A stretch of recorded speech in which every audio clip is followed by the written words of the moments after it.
Good afternoon. Welcome to the program. I am Amma Marcus. The future of the US Africa relations under the Trump administration has been a topic of considerable debate, from economic initiatives like the Prosper Africa to security partnerships and trade policies.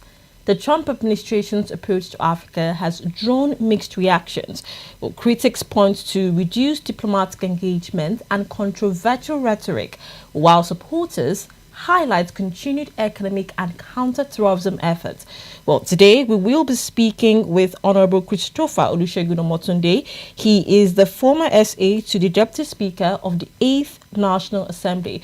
Well, in this interview, we will explore how these policies have shaped the US-Africa ties, the challenges faced, and what lies ahead for the continent in the evolving relationship with the United States. Hello, Honorable Christopher. Thank you for joining us today. Thank you for having me. Okay, it's a pleasure to have you here. Thank you. So let's delve right to it. How would you characterize the US-Africa relationship under the previous Trump administration? Now let's compare that, compared to other administrations like the Biden administration and the rest before them. Well, we've always have a uh, bilateral agreement with the United States. We've always have good relations with the United States, and has not stopped from any one of the administrations that you've mentioned.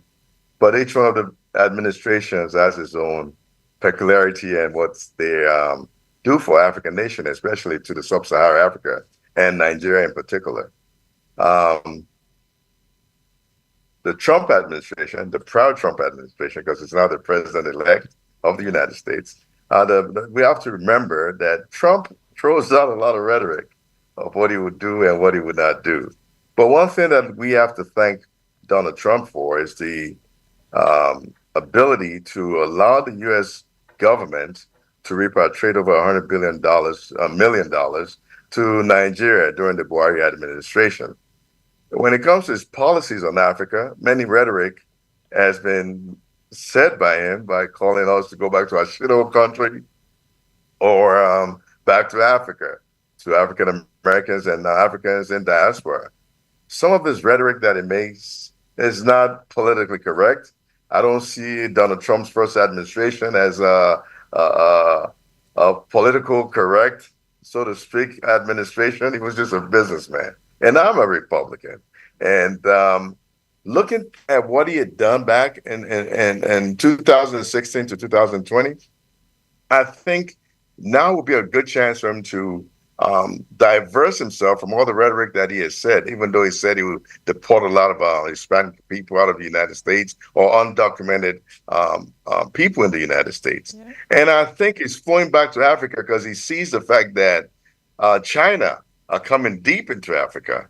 And, we for so many years have relied on the United States way of doing politics or constitution or style of politics. We've adapted that in so many years. So I think our relationship with the United States at this point in junction in time, we need to solidify it with Donald Trump and come to a common ground whereby it would benefit Nigeria more than it does the United States. Over the years, the West have so much taken from us, and I think it's time for them to get back.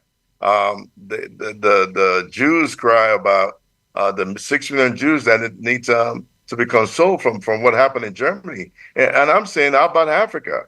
So this is what we in the African Americans and Nigerian Americans in diaspora clamoring for, that Africa itself should be emancipated from the financial burden by all the World Bank loans that were given to us to be forgiven. Because if all those loans are forgiven, then we'll be able to manage ourselves pretty well at home. And these are the things that we're going to push to Donald Trump. In his first administration, Donald was not, so to speak, a seasoned politician. He was just a man who, by chance, and I use that very carefully, became the president of the United States. And I think he's learned from all the mistakes he's made in the past. And I believe once we have an ambassador of the United States and our president reach out to him, I think he'll be able to accommodate us and agree to the terms of things that our leaders will push to him. And I'm praying to God that we push to him that we need a lot of loan forgiveness so that we can develop our economy here in Africa. Well, some critics have argued that Africa has been a low priority for President-elect Donald Trump when we come to look at his foreign policy. Now I have to ask, what impact has this had on bilateral relations with Africa? Are we expecting more African push to counter the Chinese influence on the African region, or because we understand there's a bit of tug of war between the West and the Chinese. So, under the Trump administration, are we expecting to see more American influence when it comes to our markets, policies, and every other kind of relationship we could have with them? So I'm of the opinion that why should we depend on the United States of America for anything in Africa? Look, African continent has 75% of all the world natural resources. They should kowtow to us, not vice versa. I think we should develop ourselves in Africa. Look, all diasporans, they excel in every field of their professionalism that they do overseas. So why don't we make our nation and our continent more sustainable, make it more livable, if I may use that word, for our people to stay here, so we can not depend on policies from the United States or depend on what the United States government would do to us or what they can do for us. There's a lot we can do. We can generate a lot of things. I mean, most of the things they use there, they get it from the continent of Africa. Why can't we create a system whereby we have them to kowtow to us and now we vice versa to them? So they can come to us. That's what I'm of opinion of.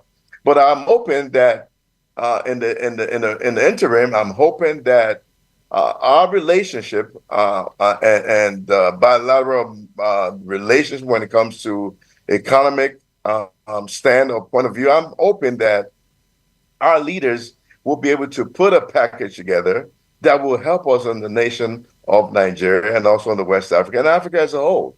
And I'm sure if Donald Trump is approached in a manner that is acceptable to him, I'm sure he's not. I mean, he throws out a lot of rhetoric, but if you can see, most of the rhetoric is thrown out over the years. Even in his first administration, he didn't follow up on it. So we need to be diplomatic. We need to present our issues and our concerns as African continent to him in a very diplomatic way, so he can actually step up and do what is right by Africa. It's interesting you just spoke about, Africans working on our own model so we can have something to give. So what are the ways you think, we can work on our democracy, on our government and on our policies? What are the places that you think we can start work on? Leadership, citizenship, patriotism. Those three things are important to lead a nation to a higher ground. If we have good leaders, our leaders that love the nation, not leaders by mouth, not leaders that don't lead by example, not leaders that are out there riding Mercedes Benz and Rolls Royce while the citizens are suffering, leaders that can lead by example, that will be able to take us to another level in our society.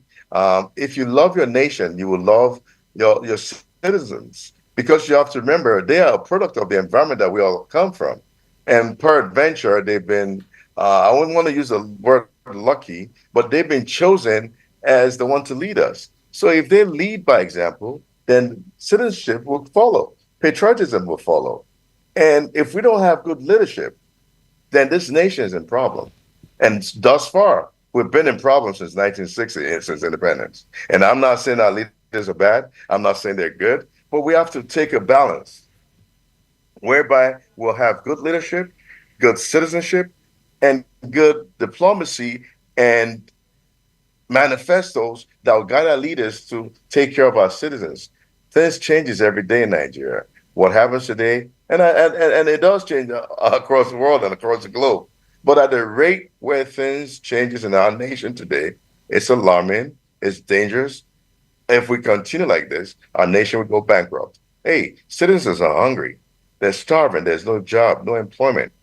We need to address these issues. Power, we've had issues with power since 1960. We're still clamoring for power. The rates are going up, but the power supply is not to the par whereby we say, oh, we have 24 hours of power.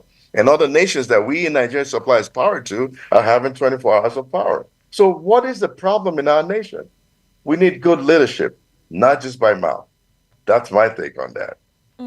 So let's look at the broader African region now. So we understand that one of the issues that we have plaguing us is insecurity.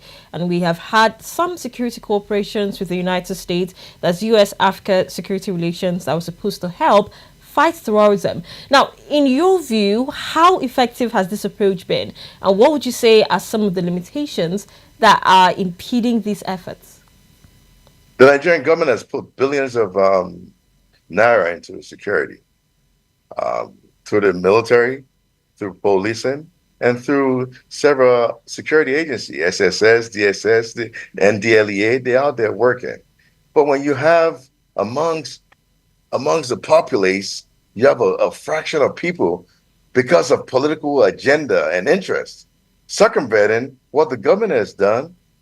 It's going to be a problem. So basically, I'm saying we have enemies in within who doesn't really want the prosperity and the implementations of all these policies and proceeds that have been put in place to fight insurgencies. So we cannot blame the government for what's going on. Look at, I'll give you an example in Ekiti State when Ayo Fayose was governor of Ayo Fayose. And there was insurgency in Ekiti State.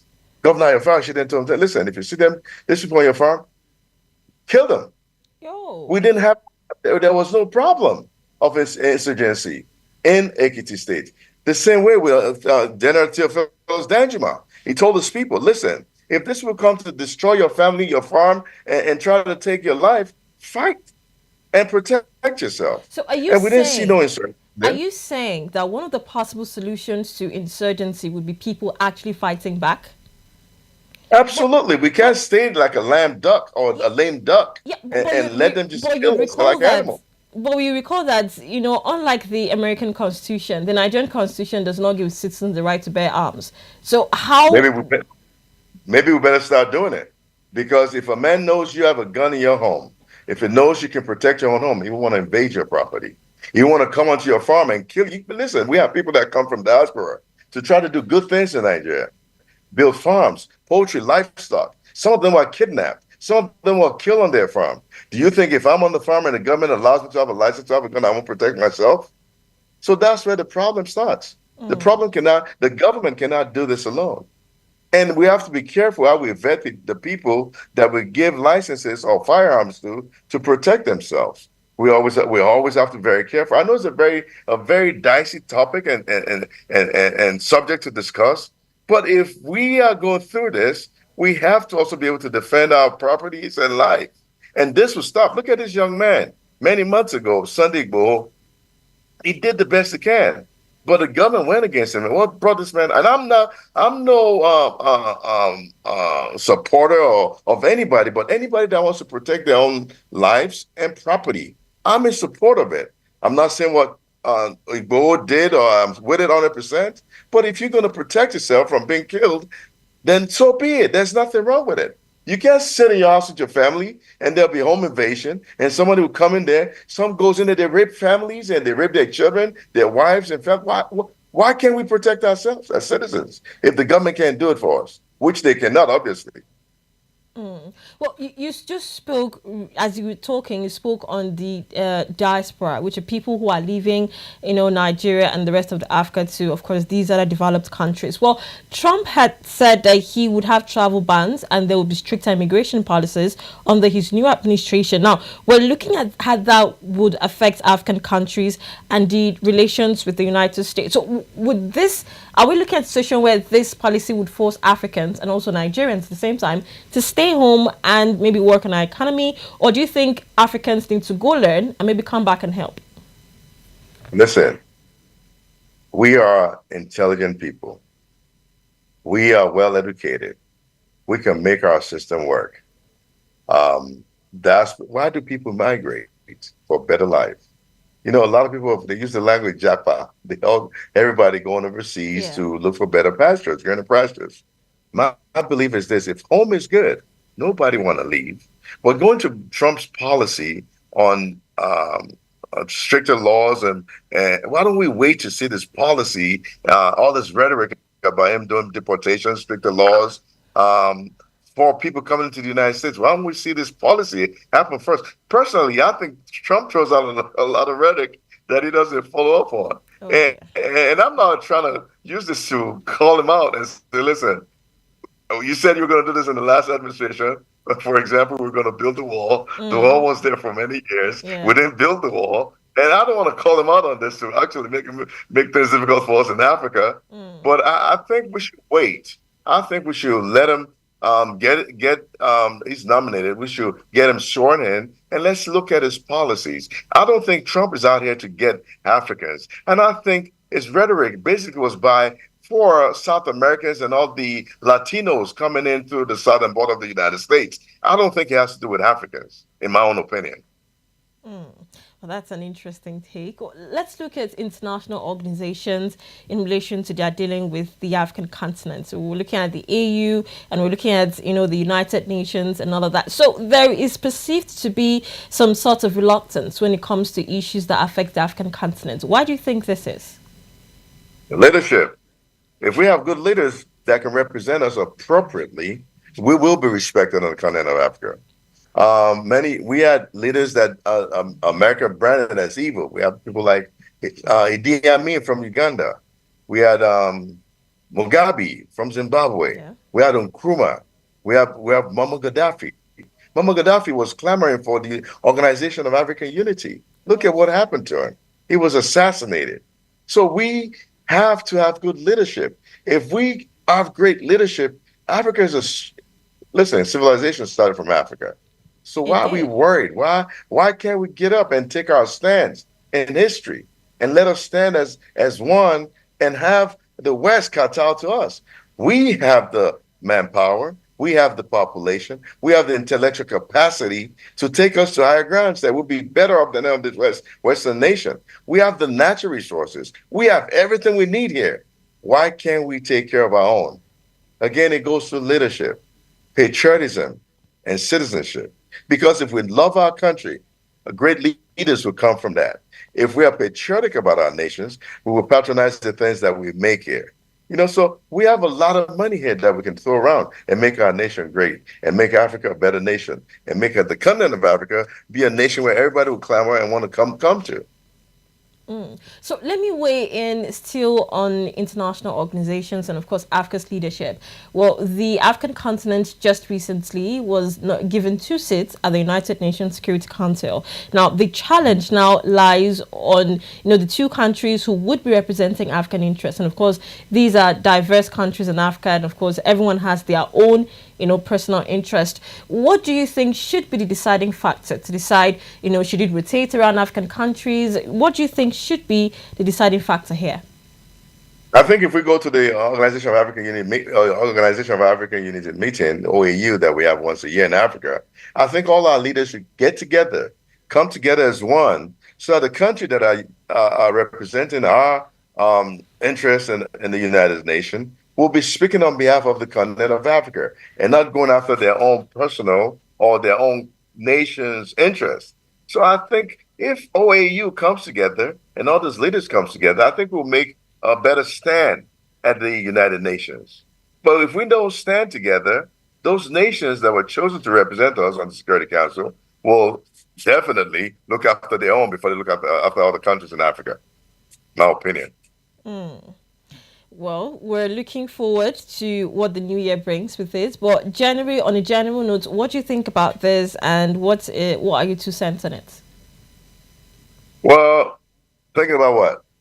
The whole Trump administration, his policies, I his foreign think policies. Yeah. I think Donald Trump, in my opinion, will make a better stand in his second term around. I think he will put a better administration together.